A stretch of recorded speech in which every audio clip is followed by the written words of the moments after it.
Hi, are you curious about the new ScaleTrains SDL39s that just hit the market? I know I am, so I've been working on a couple that I purchased, of course, advanced registration, and I'm going to take you through some of the steps that I did to set them up. Ooh, that's a loud horn. And this video is all about these engines. My name is Burr Stewart, and this is another in a long series of videos on my channel you're welcome to peruse, all about what I call reality model railroading, which is just dealing with stuff as it happens and trying to improve your layout. In any event, today we have these brand new locomotives, and the first thing I needed to do was to enter the address of the locomotive, which is the short address 3, since these are right out of the box. And when I heard how loud that horn was, I immediately changed CV63 to be about 50 so that it wouldn't blow my ears off. So let's hear the first pass through.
These are very nice looking locomotives and very smoothly running. Of course, you'll notice that the headlight comes on in the reverse direction automatically, which isn't something I want. I'll reprogram those later. You'll also notice that the engine noise spools up as I accelerate, and during my reprogramming process I somehow lost that aspect of the sound, which is really too bad. I didn't have a lot of time this week, but I'll get back to fixing that later. I think it has to do with reprogramming the F4 button. For now, I've just set up the speedometer, and I'm going to check how fast these engines run so I can adjust them to my layout's normal speed, which is a maximum of 30 miles per hour and a midpoint of 15. You may think that's slow, but when you're actually running trains, it's nice to have them take a little longer to do their work. You can see I have my little GoPro camera mounted upside down on a miniature tripod to catch the eye-level view of this fun. Now we'll see what their top speed is. Looks like it's 46 in the forward direction.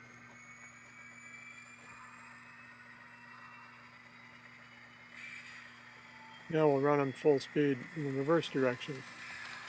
See what happens.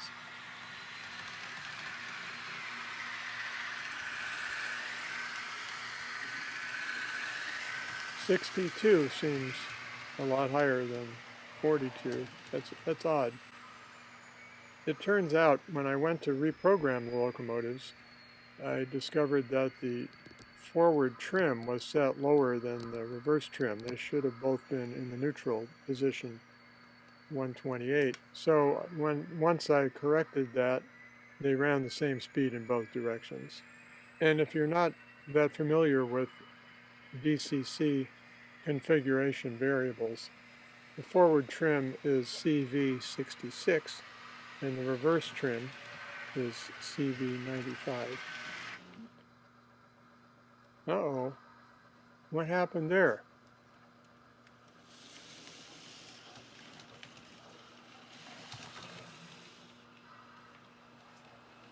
It looked like the engine stopped right on that turnout.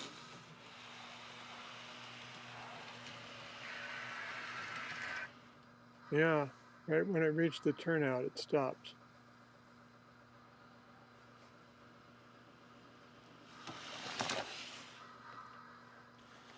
Let's try it again.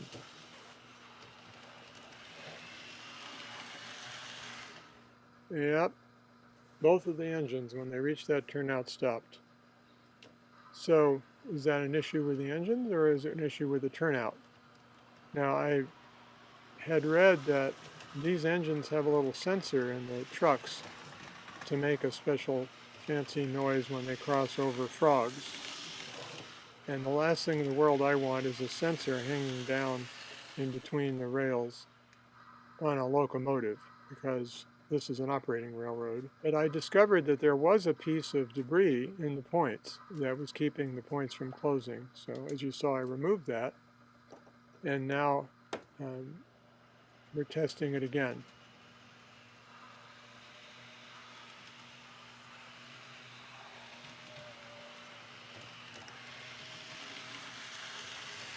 Well, that looks to have cleared up the problem, and now in the forward direction it's moving at 66.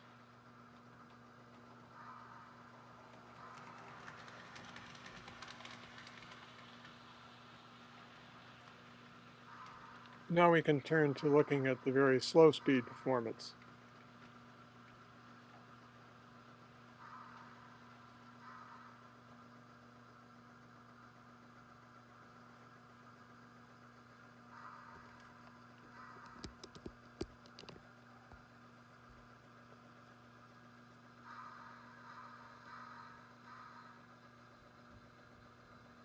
I have it on speed step 2 here.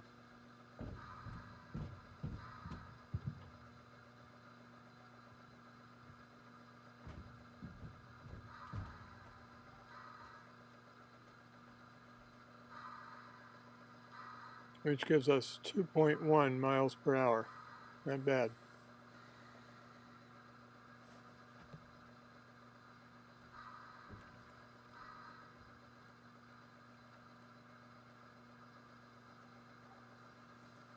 Now we'll try it at speed step 1, out of 28, if you're wondering what I'm talking about.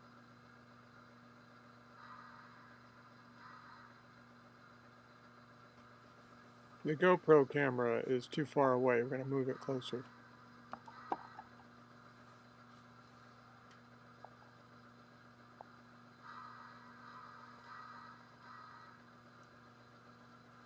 That is some seriously good-looking slow speed performance. And as you can see there, it's 0.7 miles per hour. At that speed, it would probably take about 6 hours for it to move all the way around our main line. As you can hear, the engine likes the idea, but as the layout owner, I'm going to veto it. Spare you that pain.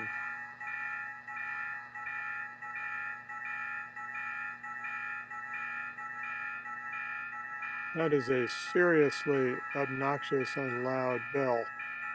I'll probably turn the volume of that thing down.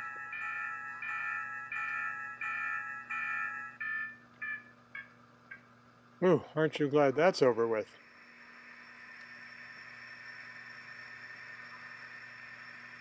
Well, the testing being satisfactory, let's go over to Argo Yard and pull some cars with it.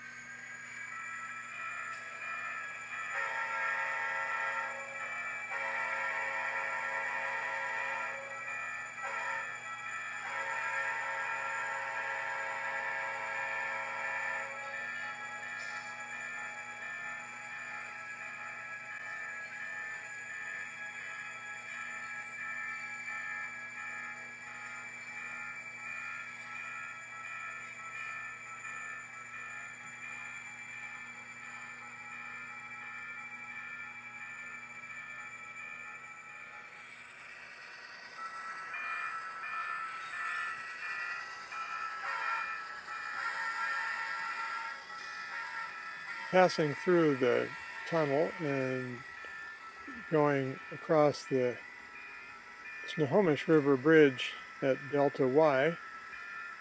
We take the cutoff back over to the South Seattle Argo Yard. Past some nice Milwaukee F units.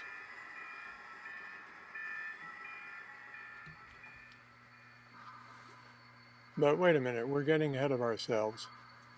First, I needed to redo the CV settings in the decoder in order to get my maximum speed down to something that would fit into this layout.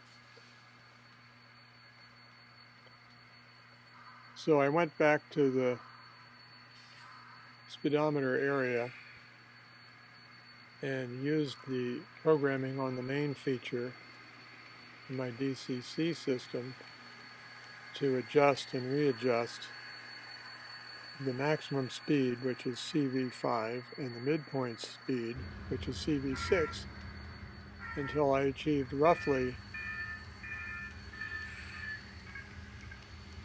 why that's a loud bell, I achieved roughly 32 miles per hour in the maximum speed in both directions and about 16 miles per hour in the midpoint speed. I won't show you all that back and forth, just this one pass, but you get the idea. The other thing that I did was to go to the computer and reprogram the engine so that the forward headlight was controlled by F0 and the reverse headlight was controlled by F4, which is something I do on all my locomotives, so that the headlights will stay on when the locomotive is moving back and forth, which is much more prototypical, of course, than the way they ship them from the factory. So, having done that, I was also able to then put the engines in a consist facing opposite directions, which is what you see here.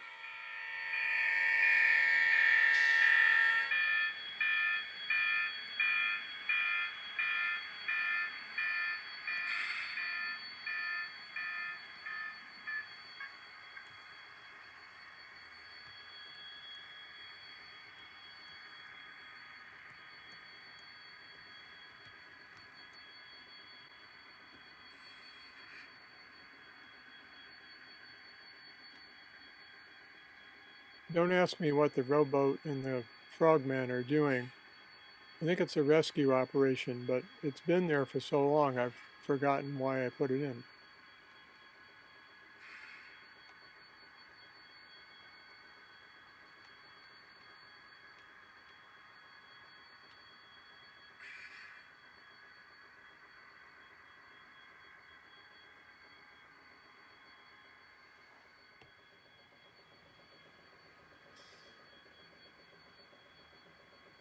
Okay, having taken that cutoff down to the far south end of the layout,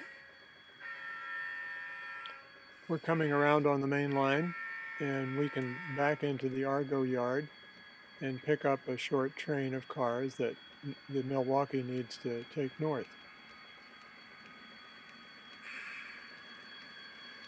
Those number board lights in the rear unit are pretty bright. They almost look like a headlight.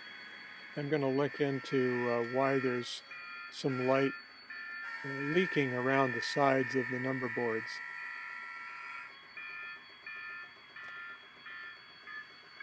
We're passing Royal Brome here in South Seattle, and then we'll reverse back into Argo Yard and pick up our train.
Well, we just connect up the air hose and pump up the air pressure and we can get on our way.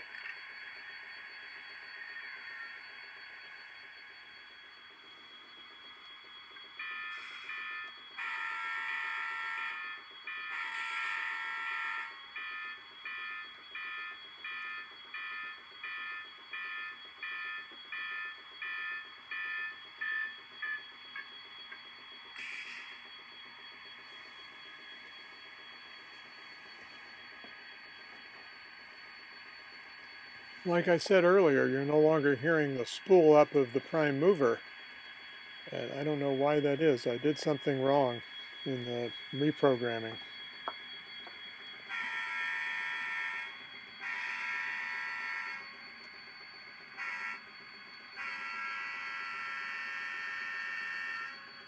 The horn is fine.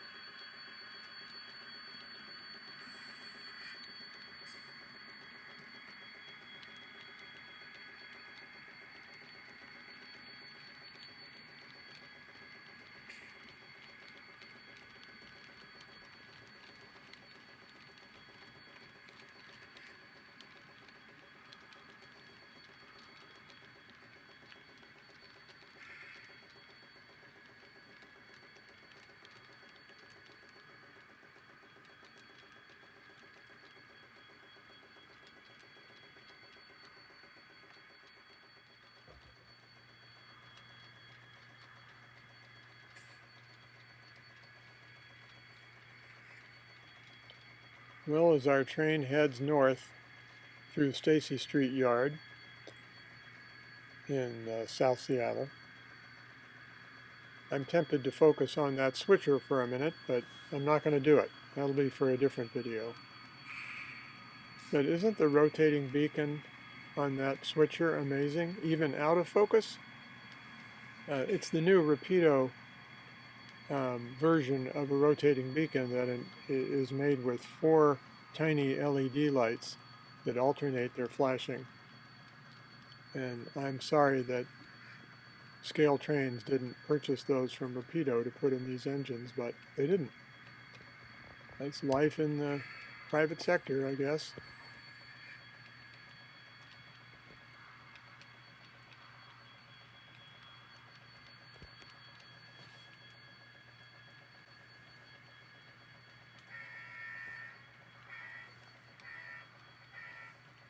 Long, short, short, short. I wonder what the heck that means. Well, as our train heads off into the sunset, I hope you've enjoyed this little scenario of testing the new ScaleTrains Milwaukee SDL39 locomotives. I'm really enjoying them, and I hope you've enjoyed this video, and we'll see you back for many more. So this is Burr Stewart wishing you much fun with trains.